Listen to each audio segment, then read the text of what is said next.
باللہ من الشیطان الرجیم بسم اللہ الرحمن الرحیم واتخذ اللہ ابراہیم خلیلا صدق اللہ العظیم وصدق رسولہ النبی الکریم ان اللہ وملائکتہ یصلون علی النبی یا ایہا الذین آمنوا صلوا علیہ وسلموا تسلیما اللہم صل علی سیدنا و مولانا محمد معدن الجود والکرم وآلہ وبارک وسلم۔ تمام تعریفیں حمد و ثنا اللہ تعالی جل مجدہ الکریم کے لیے۔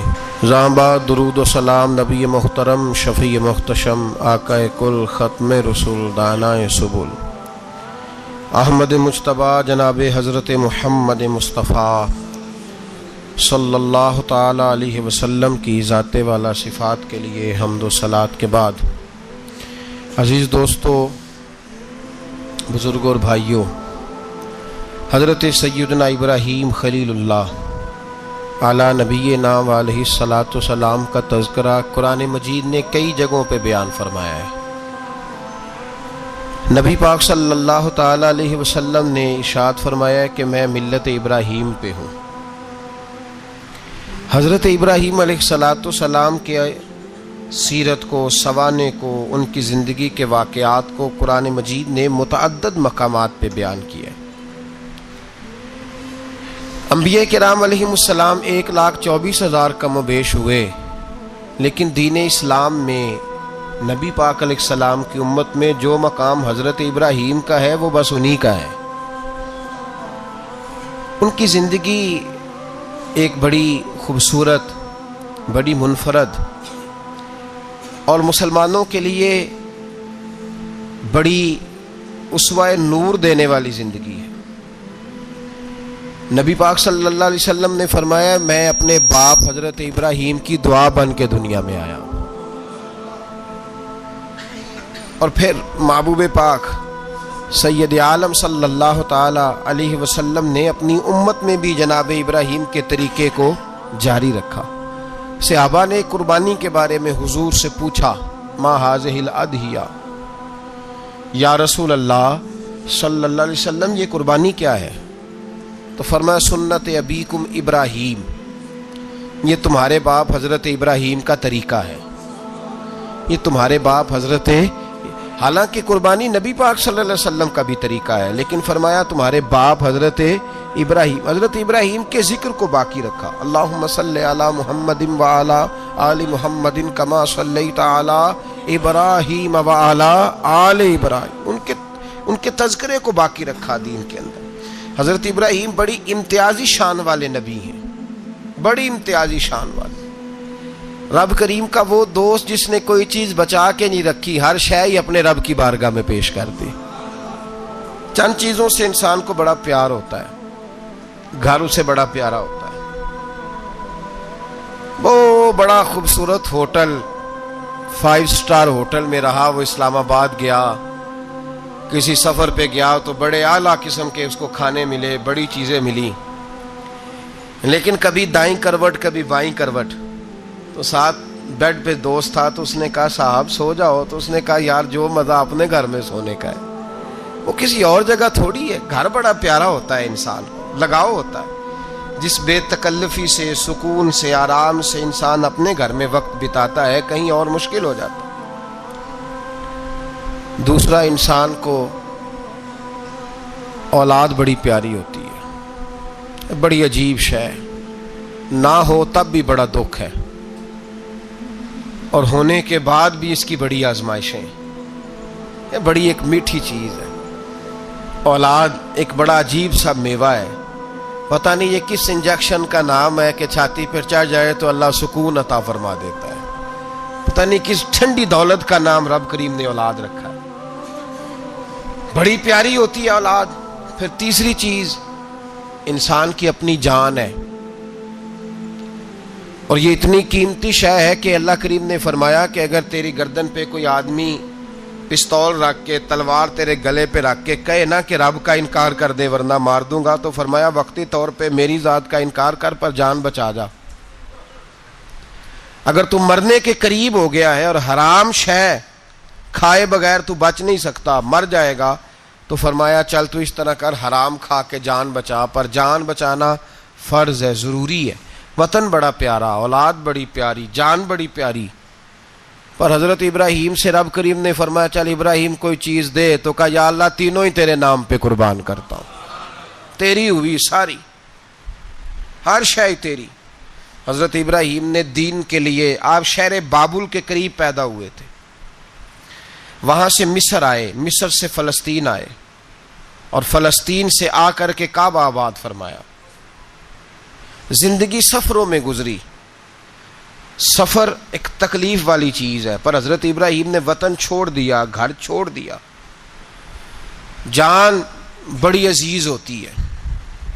اصل میں نا جب انسان جد و جہد کرتا ہے نا دین کے لیے، تو اس کے راستے میں بڑی چیزیں آتی ہیں، کبھی اولاد، کبھی گھر، کبھی باہر، کبھی حکومتیں، کبھی سیاستیں، کبھی چدراہٹیں. اس کے راستے میں بڑا کچھ آتا ہے اور اسے ہر چیز کو فیس کرنا پڑتا ہے. گھر کے اندر بھی جنگ ہوتی ہے اور گھر کے باہر بھی لڑائی ہوتی ہے.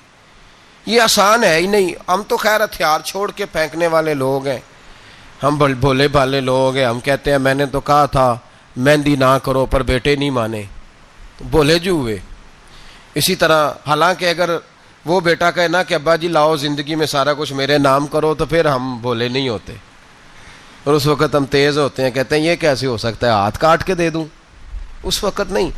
دین کے معاملے میں بولے ہوتے ہیں. بیٹا بد مذہب کے پاس جا رہا ہے تو اس وقت ہم بولے بھالے ہیں، کوئی عرض نہیں. لیکن اگر وہ اپنی پسند کی شادی کرے ہمیں کراس کر کے، پھر ساتھ ہی ہم تیز ہو جاتے ہیں. تو حضرت ابراہیم نے جب دین کے لیے نکلے تو جد و جہد کی، گھر کے اندر بھی گھر کے باہر بھی. آپ کے والد کا نام طارق ہے، وہ توحید پرست تھے، ایماندار تھے، پرہیزگار تھے. آپ کے چچا کا نام آزر ہے، وہ بت پرست تھے، بت بیچا کرتے تھے. حضرت سیدنا ابراہیم علیہ السلام جب میدان عمل میں نکلے تو حضرت ابراہیم علیہ السلام نے اپنے گھر سے جہاد شروع کیا. لڑنا پڑا. گھر کے اصولوں سے، چچا نے جو رواج بنائے ہوئے تھے اس رواج سے ٹکرائے. فرمایا میں اپنے گھر کے اندر یہ بت پرستی نہیں ہونے دیں گا. چچا کو ایک دفعہ نہیں، بار بار 100 دفعہ سمجھایا. آپ کا چچا بت بنا کے بیچا کرتا تھا. حضرت ابراہیم علیہ السلام تھوڑے بڑے ہوئے تو کہنے لگا کہ چلو میرے ساتھ، تم بھی بت بیچنے ہیں، ہمارا کاروبار ہے. حضرت ابراہیم ساتھ نکلے تو بت پکڑا ہے، گندے پانی کے اندر اس بت کو ڈبوتے ہیں. کہتے ہیں کسی نے خریدنا ہے تو خرید لو، نہ یہ نفع دے سکتا ہے نہ نقصان دے سکتا ہے. جو اپنا آپ نہیں بچا سکتا تمہیں کیا بچائے گا، خریدنا ہے تو خرید لو. چچا کہنے لگا تو کاروبار چمکا رہا ہے کہ تباہ کر رہا ہے. گھر میں بڑے معاملات خراب ہوئے، جھگڑے ہوئے، لیکن حضرت ابراہیم علیہ السلام ایک منٹ کے لیے بھی اپنے گھر کے اندر بھی کمپرومائز کرنے کو تیار. یہ تھوڑا مشکل میں نے پہلو چھیڑ دیا ہے، یہ تھوڑا مشکل پہلو چھیڑ دیا ہے. بڑا سمجھدار آدمی ہے پر بیوی سے پردہ نہیں کرا سکتا. سیانا ہے، پنچایت کا بندہ ہے، جو اس سے آپ کہیں گے وہ بات یہ سنائے گا، لیکن کہتا ہے نہیں جی میں نے کوشش کر لی ہے. کس قسم کی کوشش ہے صاحب، یہ کیسے ہو گیا؟ حضرت ابراہیم علیہ السلام نے گھر کے اندر سے فرمایا نہیں کرنے دوں گا. گھر کے اندر بھی ٹکرائے. فرمایا تم جو بھی ہو، پاش پاش کیا چچا کے اصولوں کو.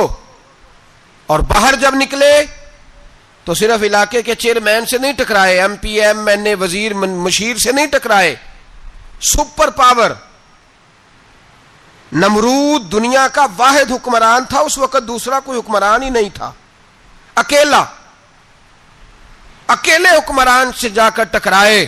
کوئی ساتھ فوج نہیں تھی، کوئی ساتھ ان کے طاقت بظاہر دنیا داری کی کوئی نہیں تھی. پر حضرت ابراہیم جا کے ٹکرائے اور میرے رسول پاک صلی اللہ علیہ وسلم نے سند بیان کی. فرمایا افضل الجہاد کلمۃ الحق عند سلطان الجابر.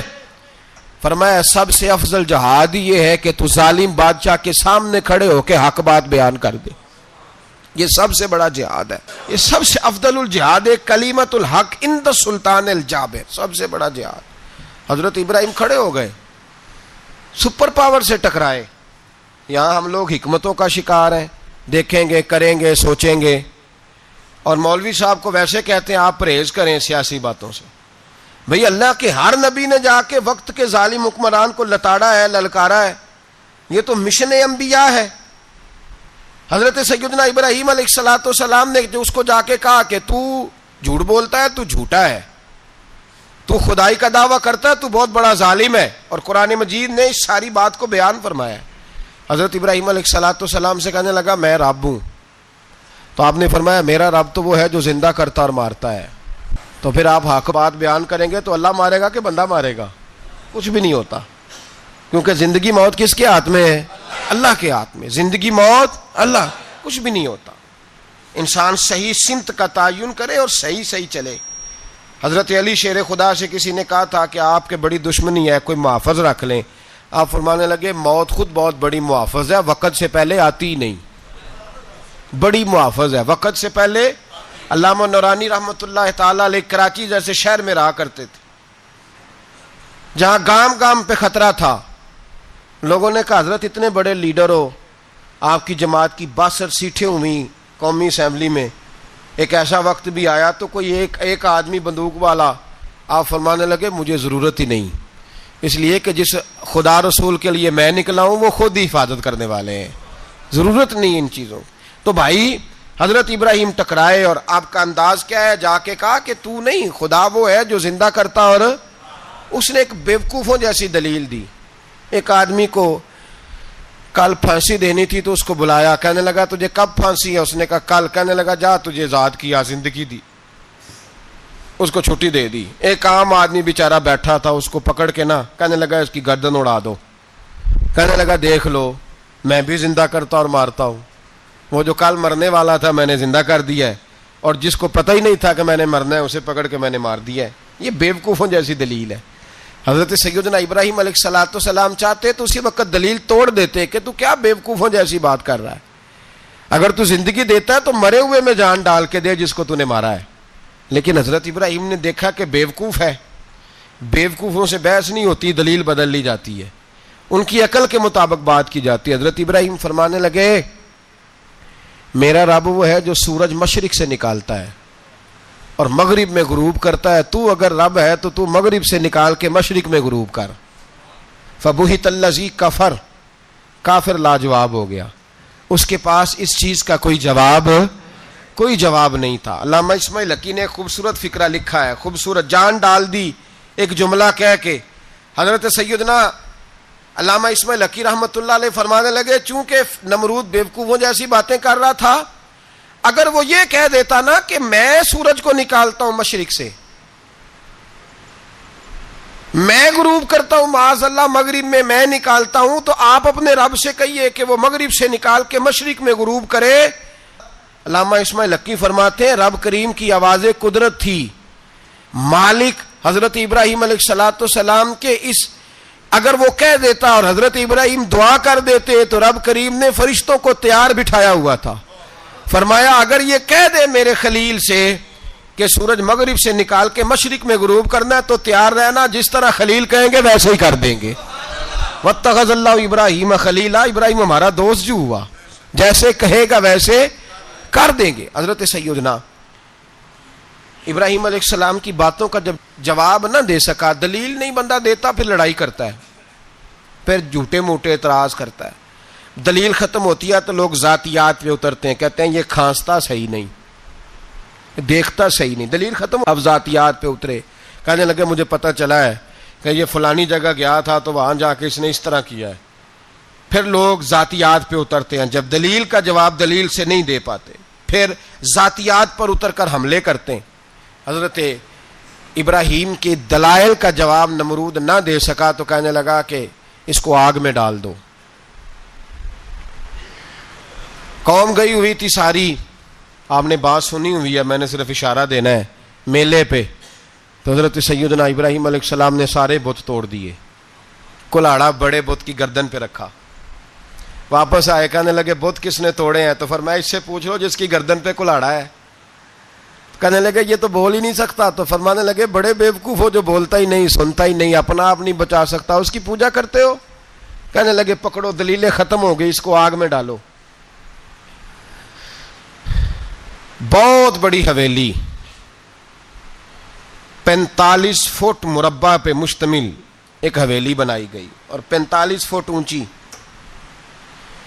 مختلف روایات، علامہ اسماعیل حقی کہتے ہیں کہ 3 مہینے تک نمرود نے کہا کہ اس کے اندر لکڑیاں ڈالو. لوگ پوچھنے لگے کتنی دنیا جلانی ہے؟ کہنے لگا بندہ تو ایک جلانا ہے، پر بندہ بڑا تگڑا ہے، ایک بندہ. 3 مہینے لکڑیاں ڈالی گئیں. اور لوگوں کی جو تہمات ہوتی ہیں نا وہ بڑی عجیب ہوتی ہیں. تہمات میں نے بڑی تفصیل سے رمضان المبارک میں گفتگو کی تھی. بدشگونی، تہمات لوگ لیتے ہیں. اس وقت بھی لوگ تہمات کا شکار ہو گئے. عقیدہ بگڑ جاتا ہے تو وہ عجیب و غریب باتیں کرنے لگتا ہے. تہمات کا شکار ہو گئے. بیبیاں نظر مانتی، میں بیمار ہوں، اگر صحیح ہو گئی تو اتنے من لکڑی دوں گی حضرت ابراہیم کی آگ جلانے کے لیے. ایک عورت لے کے جا رہی ہے لکڑیاں، تو ایک نیک دل آدمی نے اس سے پوچھا کہاں جا رہی ہو؟ کہنے لگی میں نے منت مانی تھی تو حضرت ابراہیم علیہ الصلوۃ والسلام کو معاذ اللہ جلانے کے لیے لکڑیاں لے کے جا رہی ہوں. تو وہ رب کریم کے بندے کہنے لگے تو ڈھونڈتی رہے گی، تجھے وہ جگہ ملے گی نہیں. وہ بی بی کئی مہینے گھومتی رہی، جگہ ہی نہیں ملی جہاں لکڑیاں ڈالنی، ماری گئی. تہمات کا شکار ہوئے بہت سارے لوگ. تہمات کا بھائی، تہمات دین کے اندر منع ہے. تہمات دین میں کوئی نظر ماننا، کوئی کسی بزرگ کے مزار پہ جا کے سالے ثواب کے لیے کوئی چیز ماننا، یہ تو درست ہوا. لیکن غیر شرعی نظریں مان لینا کہ میں آگ کے گرد چکر لگاؤں گا، میں جناب وہاں جا کے یہ والا تماشا کروں گا، میں دھاگا باندھوں گا، میں رسا کاٹوں گا، میں وہاں گندے ہو سے پانی پیوں گا، ان کی شریعت اجازت؟ یہ تہمات ہیں، بدشگونی ہے. دین میں ان کی کوئی گنجائش؟ آپ نظر ماننے سے پہلے بھی کسی عالم سے رابطہ کریں کہ میں منت مانگنے لگا ہوں تو کیسے ماننی چاہیے، اس کا طریقہ پوچھیں. ایسے ہی غلط چیز کی منت تھوڑی مان لی جائے گی. بہرحال آمدام برسر مطلب حضرت ابراہیم کے لیے آگ جلائی گئی. 45 فٹ اونچی آگ ہے، پرندہ بھی اوپر سے گزرتا ہے تو نیچے گر جاتا ہے جل کے.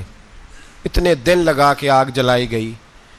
اب حضرت ابراہیم کو جلایا جانے لگا ہے. یہاں تو موجیں ہیں نا، جو کسی ادارے کا سربراہ ہے اس کے لیے موج ہے، کسی جگہ آفیسر بن گیا تو موج ہے، پیر صاحب کے لیے موج ہے، علامہ صاحب کے لیے موج ہے، خطیب صاحب کے لیے موج ہے. جلنا کس کو پڑتا ہے؟ وہ علی کوئی نہیں رہا اللہ ماشاء اللہ. وہ لوگ گزر گئے جو تکلیفیں سہ کے کام کرتے تھے، گزر گیا زمانہ. حضرت سیدنا ابراہیم علیہ السلام کو جلایا جانے لگا ہے تو اب اتنی بڑی آگ ہے تو ڈالیں کیسے؟ شیطان نے تجویز دی کہ منجنیق بناؤ. منجنیق، بڑے بڑے بانس باندھ کے ان کے نیچے رسا باندھو. وہ جس طرح جھولنے کے لیے جھولا بنایا جاتا ہے، اس طرح ایک منجنیق پرانے زمانے میں اس میں پتھر رکھ کے پھینکے جاتے تھے دشمنوں پہ.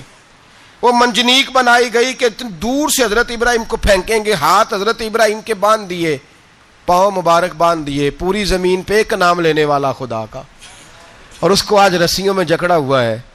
جب پھینکا جانے لگا نا آگ میں، حوریں رونے لگیں، فرشتے تڑپنے لگے، اے اللہ یہ کیا ہونے لگا ہے؟ ایک تیرا خلیل اور وہ بھی آگ میں. فرمایا جاؤ جا کے اس سے کہو اگر تمہاری مدد لیتا ہے تو اسے بچاؤ. ہوا کا فرشتہ آیا، کہا ابراہیم اگر تو کہے. او بھائی، ان چیزوں کو کہانی سمجھ کے نہ سنا کریں، یہ داستان نہیں، یہ وہ طریقے ہیں جو ہمارے رسول نے ہمیں اپنانے کا حکم ارشاد فرمایا ہے. جو عقیدے، یہ وہ نظریات ہیں جو ہمیں اوڑھنے کو کہا گیا. اپنے رب کریم کی رضا پہ راضی رہنے کے یہ وہ خوبصورت مواقع ہیں صوفیاء نے جن کو بنا کر سمجھا کر ہم تک پہنچایا ہے. یہ ہے اہل طریقت کی باتیں. وہ کہتے ہیں یار جس حال میں رکھے راضی رہنا ہے. حضرت ابراہیم علیہ السلام کو پھینکا جا رہا ہے، فرشتہ آیا، اے اللہ کے خلیل اگر حکم دو تو اتنی ہوا چلاؤں کہ نمرودی جل جائیں سارے، آگ ان پہ پھینک دی جائے. آپ نے فرمایا تو جا، تجھ سے مجھے کوئی کام نہیں.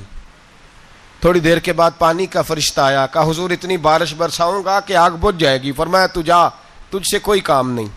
اب جب منجنیق میں رکھ دیے گئے، آگ میں جانے کا لمحہ ہے، تیاری ہے، حضرت جبریل امین حاضر خدمت ہوئے. کہا ابراہیم کوئی حاجت؟ فرمایا تجھ سے کوئی نہیں. کہا چلو مجھ سے نہیں تو رب کریم سے ہی بات کر لو، مجھے پتا ہے میں چھوٹا ہوں، آپ مجھ سے مدد کیوں لوگے، رب کریم سے ہی بات کر لیں. تو حضرت ابراہیم کہنے لگے جبریل یہ بتا، رب کو نہیں پتا اس کا خلیل کس حال میں ہے؟ اسے نہیں پتا میں کس حال میں ہوں؟ میرے ہاتھ بندھے ہیں، پیر بندھے ہیں آگ میں، اسے نہیں پتا؟ بتایا تو اسے جاتا ہے جسے خبر نہ ہو۔ تو اگر اسے پتا ہے تو اگر وہ جلانے پہ راضی ہے تو میں بھی جلنے کو تیار ہوں، میں تیار ہوں۔ اسے کہو ٹھیک ہے۔ حضرت سیدنا ابراہیم علیہ السلام کو منجنیق میں ڈال کے جو پھینکا آگ میں، یا نار کونی بردم و سلام علی ابراہیم، اللہ نے فرمایا اے آگ میرے ابراہیم پہ ٹھنڈی بھی ہو جا اور سلامتی والی بھی ہو جا۔ حضرت ابراہیم کو 2 فرشتوں نے بٹھا دیا زمین پہ، پھول کھلے ہیں،